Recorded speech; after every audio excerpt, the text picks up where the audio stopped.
அனைவருக்கும் வணக்கம். நான் உங்கள் சாந்தி பேசுகிறேங்க. இன்றைய பதிவில் நாம் என்ன பார்க்க போகிறோம் அப்படின்னு பார்த்தீங்கன்னா, கந்த சஷ்டி வழிபாடு அன்று இந்த ஒரு மந்திரத்தை எழுதுங்கள். நீங்கள் என்ன கேட்டாலும் உடனே முருகப்பெருமான் தருவாருங்க.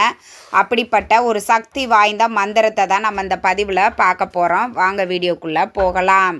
இப்போ பார்த்தீங்கன்னா, நம்மளுக்கு இன்றையிலிருந்தே கந்த சஷ்டி விரதம் ஆரம்பிக்குது. பொதுவாக இந்த கந்த சஷ்டி விரதம் 7 நாட்களாக நாம் அனுஷ்டிக்கப்படக்கூடியது. 7 நாட்களும் கந்த சஷ்டி விரதம் இருக்கணுமா அப்படின்னா கட்டாயம் விரதம் இருக்கக்கூடியவர்கள் இருக்க வேண்டும். ஒரு சிலர் 6 நாட்கள், அதாவது சூரசம்ஹாரம் நிறைவடைந்த பின்பு வழிபாடுகளை நிறைவு செய்து கொள்வாங்க. ஒரு சிலர் 7 நாட்கள் விரதம் இருப்பாங்க. 7 நாட்கள் விரதம் இருப்பது ரொம்ப ரொம்ப சிறப்பு வாய்ந்தது. எதற்கெல்லாம் நாம் இந்த விரதத்தை மேற்கொள்ளலாம் அப்படின்னா, குழந்தை வரம் வேண்டும் அப்படின்னு இருக்கிறவங்க இந்த சஷ்டியில் விரதம் இருந்தாங்க அப்படின்னா கண்டிப்பாக அவங்களுக்கு குழந்தை வரம் அப்படிங்கிறது நிச்சயமாக கிடைக்கும். சஷ்டியில் விரதம் இருந்தால் கர்ப்பையில் குழந்தை பிறக்கும். அதுதான் சட்டியில் இருக்கிறது தான் அகப்பையில் வரும் அப்படிங்கிறது மறிவிருச்சு. சஷ்டியில் விரதம் இருந்தாங்கன்னா அகப்பை அப்படிங்கிறது கர்ப்பப்பை. அகப்பை, அகத்திற்குள் இருக்கக்கூடிய கர்ப்பப்பையில் கண்டிப்பாக குழந்தை பிறக்கும் அப்படிங்கிறது ஐதீகம். அப்போ வாய்ப்பு இருக்கக்கூடியவர்கள் கணவன் மனைவியாக இந்த சஷ்டியில் விரதம் இருந்தால் மிகச் சிறப்பானது.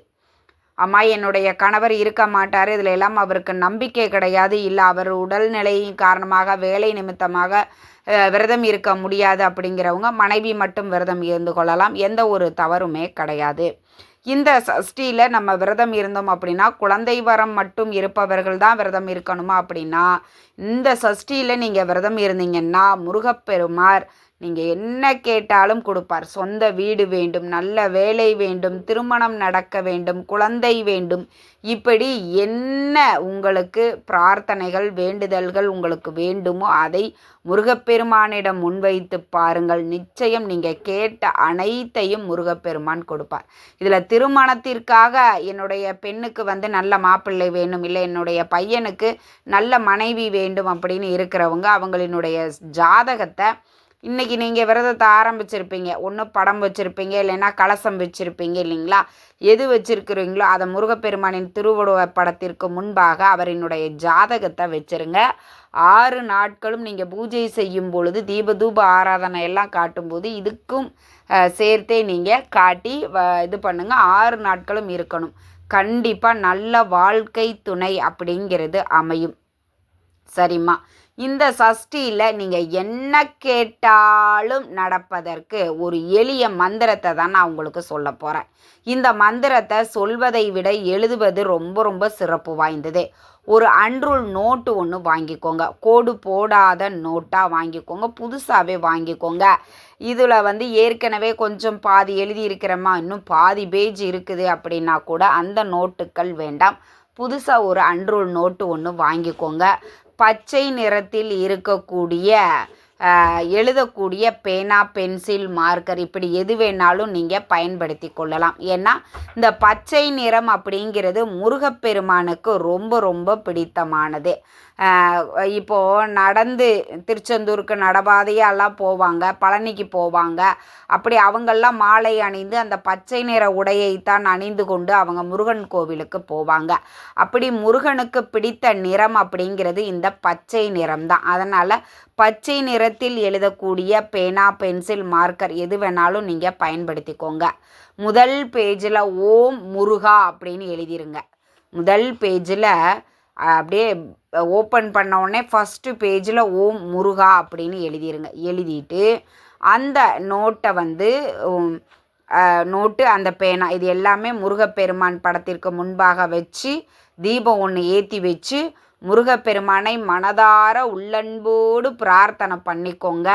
என்ன விஷயம், உங்களுடைய வேண்டுதல் கோரிக்கைகள் எதுவாக இருந்தாலும் முருகப்பெருமான் கிட்ட நடத்தி கொடுக்குமாறு பிரார்த்தனை பண்ணிட்டு அந்த நோட்டில் ஓம் சரவண பவ, ஓம் சரவண பவ, ஓம் சரவண பவ அப்படின்னு 108 முறை நீங்கள் எழுதணும். ஒரு நாளைக்கு ஒரு முறை 108 முறை நீங்கள் எழுதணும். இப்போ காலையில் எழுத ஆரம்பிக்கிறீங்க அப்படின்னா தொடர்ந்து 6 நாட்களும் காலையில் எழுதணும். இல்லை எங்களுக்கு காலை நேரம் அப்படிங்கிறது நாங்கள் ஆஃபீஸ்க்கெல்லாம் போகணும், இதெல்லாம் உட்காந்து எழுதிட்டு இருக்க முடியாதுன்னா மாலை நேரத்தில் நீங்கள் பூஜை அறையில் தீபம் ஒன்று ஏற்றி வச்சுட்டு இந்த மந்திரத்தை 108 முறை நீங்கள் எழுதுங்க. இப்படி தொடர்ந்து 6 நாட்கள் எழுத வேண்டும். சூரசம்ஹாரம் நடக்கும் வரை இதை எழுதி அதை அப்படியே வச்சிருங்க. அந்த நோட்டை வச்சுட்டு 6 நாட்கள் இப்போ நிறைவடைந்த பிறகு 7வது நாட்களாக இருக்கக்கூடிய 28/10/2025 அன்னைக்கு அந்த நோட்டை உங்கள் வீட்டிற்கு அருகில் இருக்கக்கூடிய முருகப்பெருமான் ஆலயங்களுக்கு சென்று 2 நெய் தீபங்கள் ஏற்றி வச்சு முருகப்பெருமானை மனதார பிரார்த்தனை பண்ணிட்டு அந்த நோட்டை முருகப்பெருமான் காலடியில் வச்சிருங்க.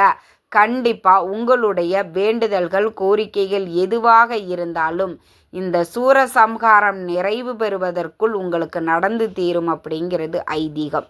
முருகப்பெருமான் மேலே நம்பிக்கையுள்ளவர்கள் அனைவரும் இதை செய்யுங்க. பொதுவாகவே எந்த ஒரு மந்திரங்களையுமே நாம் சொல்வது ரொம்ப சக்தி வாய்ந்தது தான், அதை எழுதுவது மிக மிக சக்தி வாய்ந்தது. அதனால் கண்டிப்பாக இந்த முருகப்பெருமானினுடைய பாஞ்சாட்சர மந்திரமான ஓம் சரவண பவ அப்படிங்கிற மந்திரத்தை ஒரு நாளைக்கு 108 முறை எழுத வேண்டுங்க. தொடர்ந்து 6 நாட்களும் நீங்கள் எழுதணும், ஸ்கிப் பண்ணக்கூடாது. அதையும் நீங்கள் ஞாபகத்தில் வச்சுக்கோங்க. இப்போது பெண்கள் மாதவிடாய் காலமாக இருக்கிறீங்க, நாங்கள் எழுதலாமா அப்படின்னா அந்த மாதவிடாய் காலத்தை ஸ்கிப் பண்ணிவிட்டு அதுக்கு அடுத்து நீங்கள் விட்டதுலேருந்து கண்டினியூ பண்ணுங்கள். இதை முடிப்பதற்குள் அந்த விடுபட்ட 108 நாட்கள், இப்போ 3 நாட்கள்னால் 3 நாட்களும் நீங்கள் அந்த 108 அதுக்கு சேர்த்து எழுதிருங்க. இப்படி கண்டிப்பாக இந்த 6 நாட்கள் யார் ஒருவர் இந்த ஓம் சரவணபவ மந்திரத்தை எழுதுகிறார்களோ அவர்கள் என்ன நினைத்து எழுதினாலும் அதை முருகப்பெருமான் கண்டிப்பாக நடத்தி கொடுப்பார் அப்படிங்கிறது ஐதீகம். வாய்ப்பு இருக்கிற அனைவரும் பயன்படுத்தி கொள்ளுங்க. இதில் கந்தசஷ்டி விரதம் இருக்கக்கூடியவர்கள் தான் எழுதணுமா அப்படின்னா அப்படி கிடையாது. இது யார் வேண்டுமானாலும் எழுதலாம். நாங்கள் மருந்து மாத்திரைகள் எடுத்துக்கொள்கிறோம், எங்களால் விரதமெல்லாம் இருக்க முடியாது, ஆனால் இந்த மந்திரத்தை நாங்கள் எழுதலாமா அப்படின்னா தொடர்ந்து 6 நாட்கள் தாராளமாக எழுதலாம். இதை சுத்தபத்தமாக இருக்கும்போது மட்டும்தாங்க எழுதணும். குளிச்சுட்டு பூஜை அறையில் முருகப்பெருமானின் திருவுருவ படத்திற்கு முன்பாக ஒரு தீபம் ஒன்று ஏற்றி வச்சுட்டு இந்த நோட்டில் 108 முறை எழுதிட்டு அதை அப்படியே முருகன் பாதத்திலே வச்சிருங்க. 6 நாட்கள் எழுதி நிறைவடைந்த பிறகு அருகில் இருக்கக்கூடிய முருகன் ஆலயங்களுக்கு சென்று அங்கே வச்சுட்டு வாங்க.